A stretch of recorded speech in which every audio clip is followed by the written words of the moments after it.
entrepreneur is basically somebody who takes an idea. He becomes so passionate about it, and he has to convert his idea into a business, build an organization around it, and then build a money-making business on that project. That make him an entrepreneur. Now, there are big entrepreneurs and small entrepreneurs. Big entrepreneurs are people like Dr. Victor Fung, Mr. K.S. Lee, or Jack Ma, those big entrepreneurs. And I would say myself is included in that kind of entrepreneur. However, most entrepreneurs get their practice in starting a self-employed business.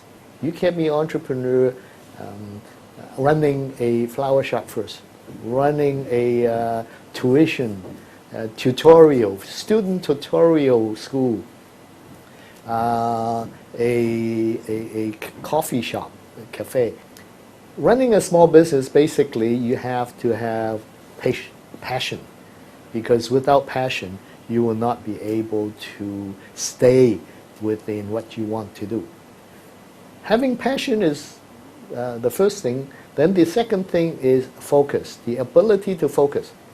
Because if you cannot focus and then you give up on a project or one issue within a big project, after 3 days, after 5 days, after even 3 months, 6 months, you will not be successful, because the typical successful entrepreneur, they can stay on an issue for a year and a half, 2 years, sometimes 5 years before it turns around.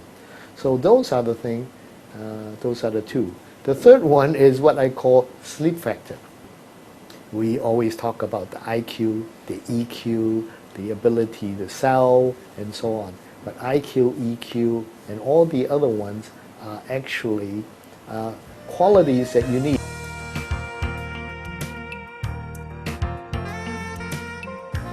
You can be young, very young.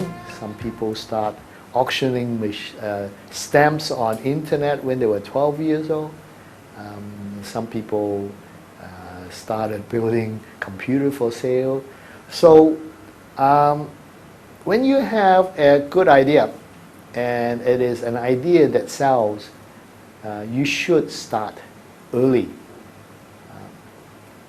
One thing I must warn you is don't get an MBA, because that is definitely the wrong thing to get. What you should do is to get a liberal arts education, whether it's economics, whether it's philosophy, whether it's English, particularly communications, or I started as a fisheries biologist, fisheries management.